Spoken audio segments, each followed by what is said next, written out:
1857 کی پہلی جنگ آزادی کے وقت بہادر شاہ ظفر 82 سال کے تھے جب ان کے سبھی بچوں کا سر قلم کر کے ان کے سامنے انگریز تھال میں سجا کر ان کے سامنے تحفے کی شکل میں لائے تھے۔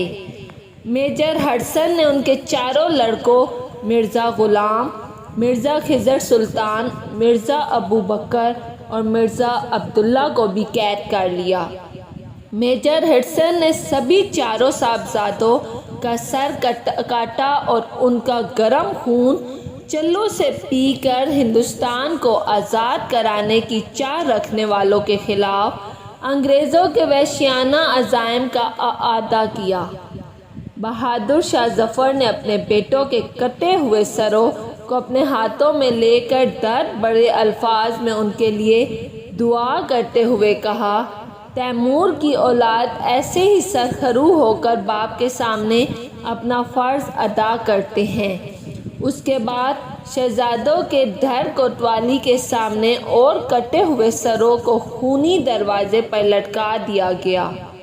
بہادر شاہ ظفر نے انگریزوں کی داستان 1857 کی پہلی ہندوستانی جنگ کی اغوائی کی کے لیے انگریز کمانڈر نے انہیں دھوکے سے قتل کرنے کے لیے بلوایا اور گرفتار کر کے رنگون بیچ دیا۔ بہادر شاہ ظفر مغل 1837 میں تخت پوشی کے خاندان کے آخری بادشاہ تھے۔ وقت انہیں ابو ظفر کے بدلے ابو ظفر محمد سراج الدین بہادر شاہ غازی نام ملا تھا۔ ان کی حکومت کوڈنگ عالم سے پالم تک ہی مانا جاتا تھا۔ وہ صرف نام ہی کے دہلی کے چیئرمین تھے اور اصل حکومت انگریزوں کے پاس تھی۔ انہوں نے اردو، عربی، فارسی زبان کے ساتھ گھڑ سواری، تلوار بازی، تیر اندازی اور بندوق چلانے کی کافی مہارت حاصل کر لی تھی۔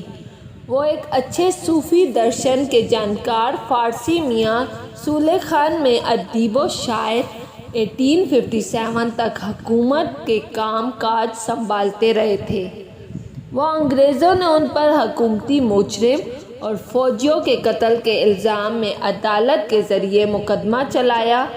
مقدمے میں پیش کیے گئے ثبوت بہت زیادہ ظلم آمیز تھے اور قانون عام ہونے کے باوجود انگریزوں نے بہادر شاہ ظفر کو مجرم اور خاطی قرار دیا اور ملک سے نکلنے کا حکم دیا۔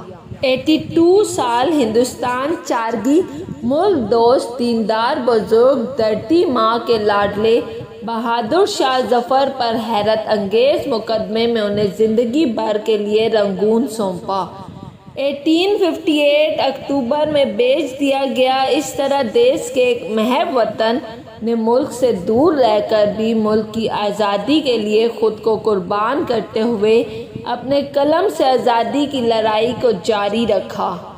اس دوران انہوں نے جو غزلیں لکھی وہ اپنی مہارت اور ترقی کے لیے ہندوستان کی آزادی کے متوالوں کے دلوں میں 6 نومبر 1862 کو کشادہ جگہ رکھتی ہیں۔ رنگون میں 1857 کی پہلی جنگ آزادی کے اس آخری مغل خاندان رہبر نے اپنی جان نچھاور کر دی۔